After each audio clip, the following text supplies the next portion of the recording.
Naging maulan ang Kalakhang, Maynila simula noong Biyernes hanggang nitong weekend at isa sa binabantayan tuwing malakas ang buhos ng ulan ay ang level ng mga dam. At upang bagyan tayo ng update sa lagay ng La Mesa Dam, makapanayam natin si Ms. Jean Niavares, hydrologist ng Pag-asa. Ms. Jean? Yes, good morning po. Yeah, si Howie Severina po ng News to Go. Kumusta na po ang level ng La Mesa Dam? As of 6 a.m., sir, nasa 79.52 meter ang water level ng La Mesa at it is equivalent po siya sa alert level, meaning according po sa description ng ating La Mesa operators, they are recommended for evacuation na po. So recommended for evacuation, medyo urgent na po yung level ng tubig na to. Yes, sir. As of 7 a.m. kanina po, tiningnan din natin, 79.52 pa rin. Pero pag ganito po yung ating panahon, sir, na hindi naman na continuous yung pag-uulan, hindi po mabilis ang pag-akyat ng water level. So sa ngayon, recommended pa rin for evacuation ang sinasabi ng ating or warning ng mga operators ng La Mesa po. Okay, ano yung mga communities na dapat nag-evacuate na ngayon? Yes, sir.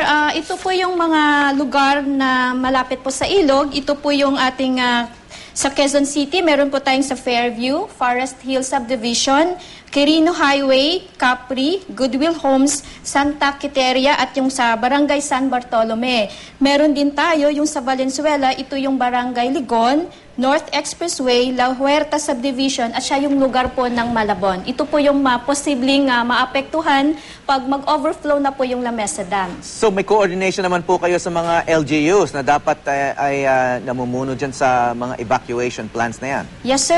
Nagpapalabas po tayo ng tinatawag na hydro situationer. Pinapadala po natin to sa OCD at saka sa mga NDRMMC natin para sila po yung mag-disseminate ng information tungkol po sa pag-warn sa mga tao po dito.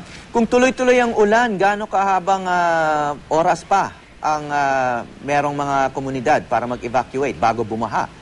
Kaya nga sir, sa ngayon po actually nagre-recommend na po talaga ng evacuation. Immediate? It's not immediate, sir. Depende po sa yung ulan, yung karakteristik po ng pag-uulan ngayong araw.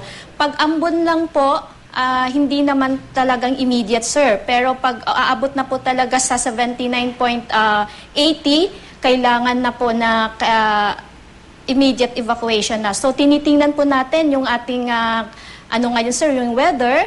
Kung may paglakas na pag-uulan, automatic po, mag-i-issue po tayo ng warning na kailangan may immediate evacuation na po.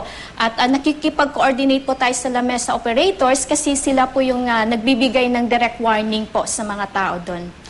Maliban po sa La Mesa Dam, meron pa bang ibang dams na posibleng maging urgent na rin ang sitwasyon?